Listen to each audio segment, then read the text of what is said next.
Bismillahirrahmanirrahim. Assalamualaikum warahmatullahi wabarakatuh. Sebelumnya perkenalkan saya Muhammad Asnan Al-Abio dari Universitas Islam Negeri Sunan Ampel Surabaya, program studi Sistem Informasi.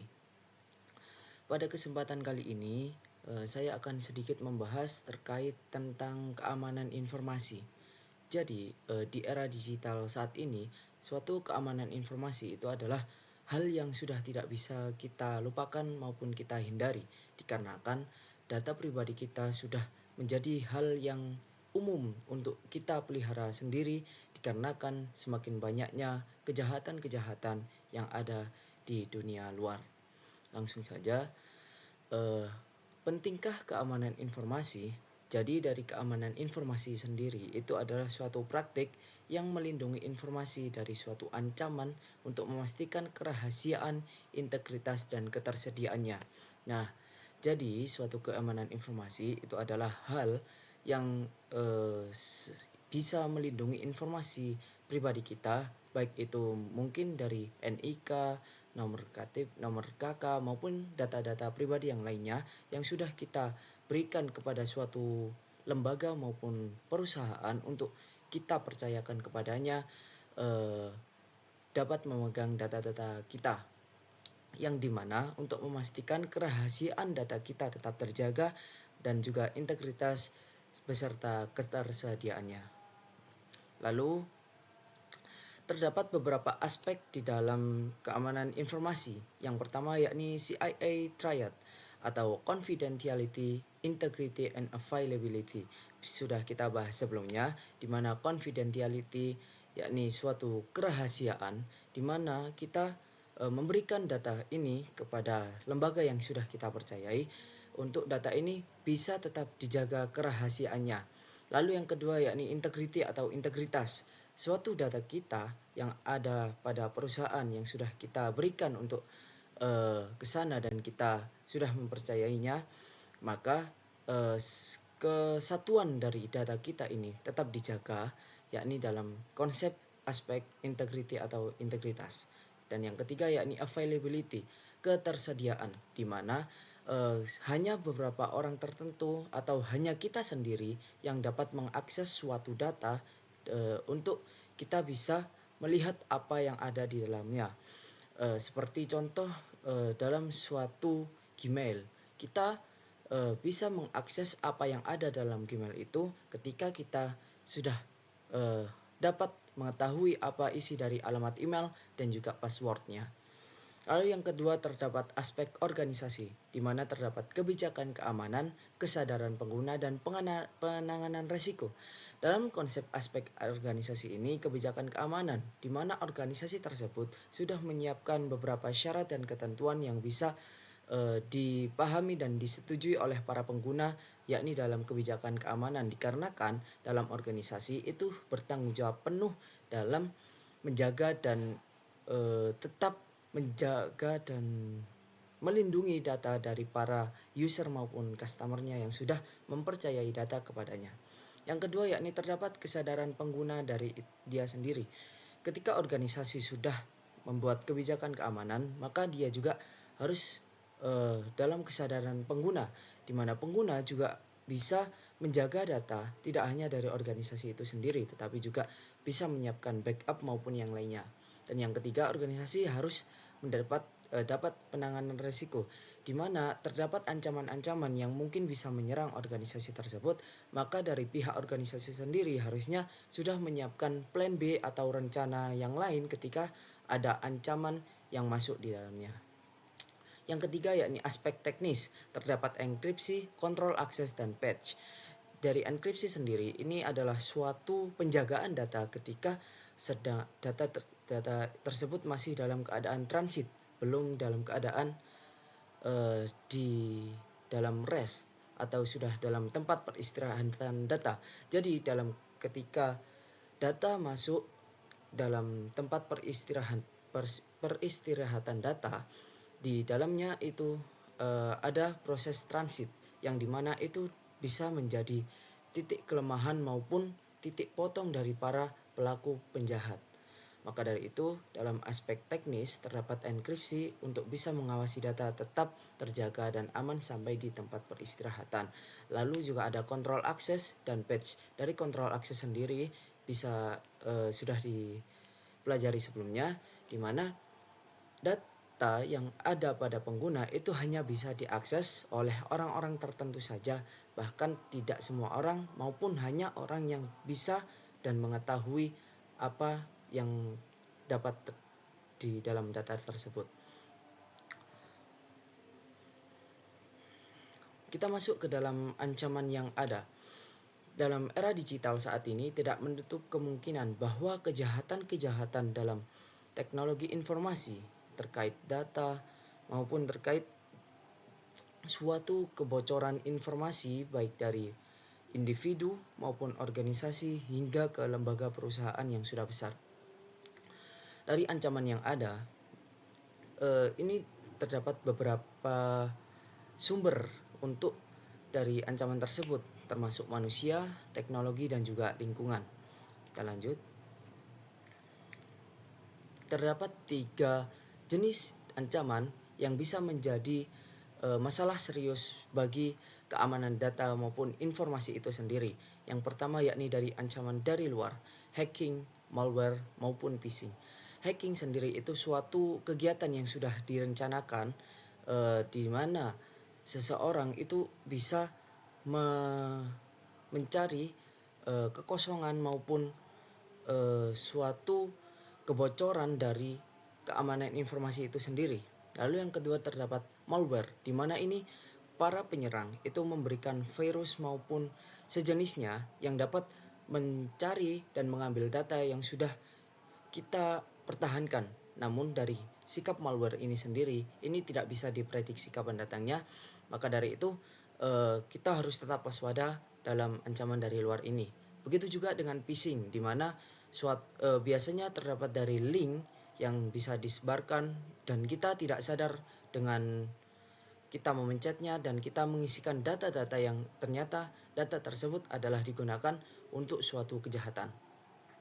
Lalu yang kedua terdapat ancaman dari dalam, yakni karyawan yang sengaja membocorkan data dan human error. Jadi dari ancaman dari dalam ini biasanya banyak terjadi di perusahaan, di mana ketika suatu perusahaan sudah mempertanggungjawabkan karyawannya untuk mengolah data, untuk menjaga keamanan data, maka biasanya karyawan tersebut sendiri juga mempunyai niat jahat dan kita tidak bisa membendungnya. Dan yang kedua terdapat human error. Ini biasa terjadi dalam ketika sikap menghadapi ancaman phishing, di mana ketika seseorang tidak sadar untuk memberikan data informasi ke dalam suatu link, bukan hanya link saja maupun ketika berbicara secara langsung juga terkadang kita juga membocorkan informasi kepada seseorang yang sebenarnya itu tidak perlu dan bisa jadi itu menjadi suatu kebocoran data dan akan digunakan untuk hal-hal yang merujuk kepada kejahatan.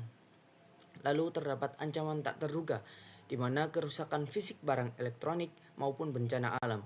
Ini ancaman tak terduga ini tidak bisa diprediksi datangnya kapan, tetapi bisa ditangani yakni dengan cara membackup seluruh data maupun informasi yang ada agar ketika ancaman ini datang maupun terjadinya bencana alam atau kerusakan dari barang elektronik itu sendiri, kita masih terdapat data-data yang kita butuhkan gitu.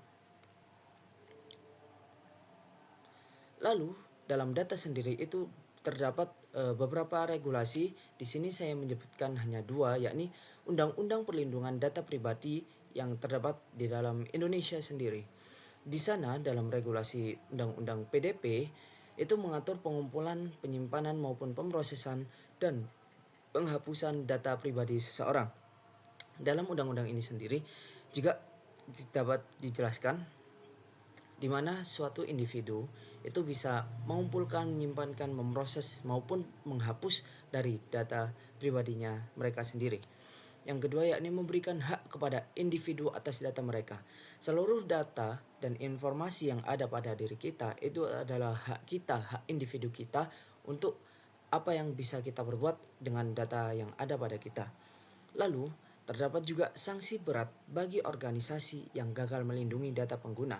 Jadi, ketika kita menyerahkan data kita kepada suatu organisasi maupun lembaga, seperti contohnya e-payment, e-wallet maupun suatu eh, toko belanja-belanja online maupun yang lainnya, ketika kita sudah menyetorkan data pengguna di sana, lalu dari pihak sana juga sudah memberikan kebijakan informasi keamanan kepada kita, dan terdapat bencana yang tidak bisa dibendung oleh organisasi tersebut, maka data kita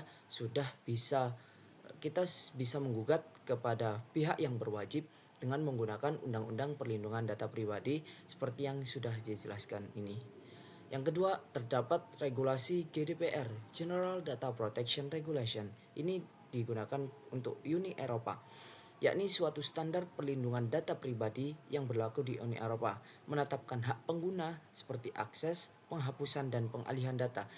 Sebenarnya tidak beda jauh antara GDPR dengan Undang-Undang PDP yang ada di Indonesia, hanya terletak pada tempatnya saja. Maka dari itu kita dalam keamanan data ini sebenarnya suatu data informasi kita itu sudah benar dalam suatu ranah hukum, karena terdapat undang-undang yang bisa melindungi dari data informasi kita pribadi gitu. Lalu terdapat standar-standar keamanan informasi, di mana keamanan informasi ini sendiri memiliki beberapa standar yang bisa kita jadikan suatu patokan. Yang pertama terdapat ISO atau IEC 27001, yakni standar internasional untuk manajemen keamanan informasi, memberikan pedoman tentang cara mengelola risiko keamanan informasi dalam organisasi.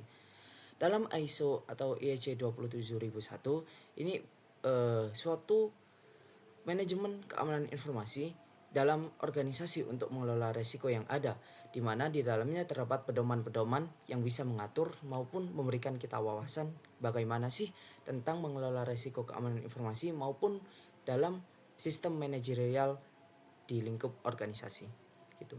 Yang kedua yakni NIST Cyber Security Framework atau CSF, kerangka kerja keamanan siber yang digunakan untuk mengidentifikasi, melindungi, mendeteksi, merespon, dan memulihkan ancaman.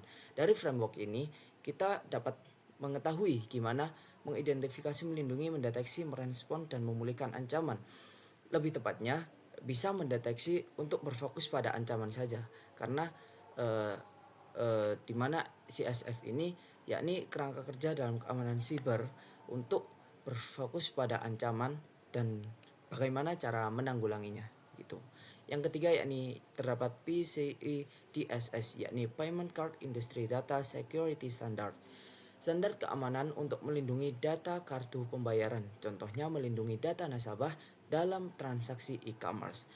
Jadi dalam yang framework ketiga ini, standar keamanan untuk melindungi data kartu pembayaran. Dalam kartu pembayaran kita itu sebenarnya terdapat data pribadi kita yang seharusnya orang lain tidak boleh tahu bagaimana informasi-informasi yang ada dalam kartu pembayaran kita, karena di dalamnya terdapat data-data yang mungkin saja bisa dimanfaatkan untuk pelaku kejahatan berbuat kejahatan gitu.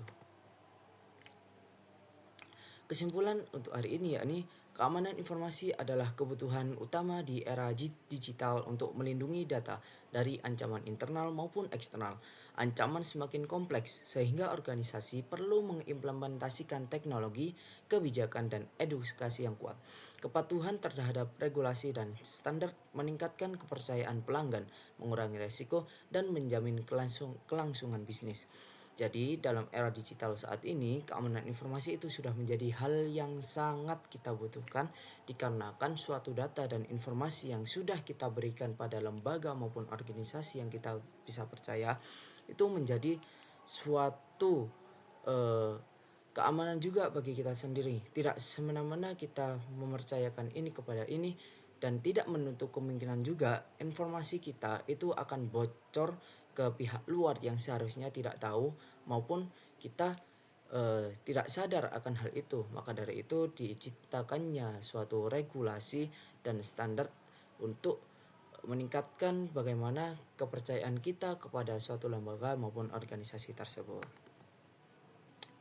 Mungkin sekian, terima kasih untuk presentasi terkait keamanan informasi yang bisa saya sampaikan. Kurang lebihnya mohon maaf dikarenakan saya di sini juga masih belajar dan tetap meningkatkan pengetahuan saya terkait keamanan informasi. Maka dari itu jangan kita cepat lelah untuk mengetahui bagaimana semakin luasnya dunia kita dalam era digital saat ini. Baik, mungkin sekian yang bisa saya sampaikan. Terima kasih. Wassalamualaikum warahmatullahi wabarakatuh.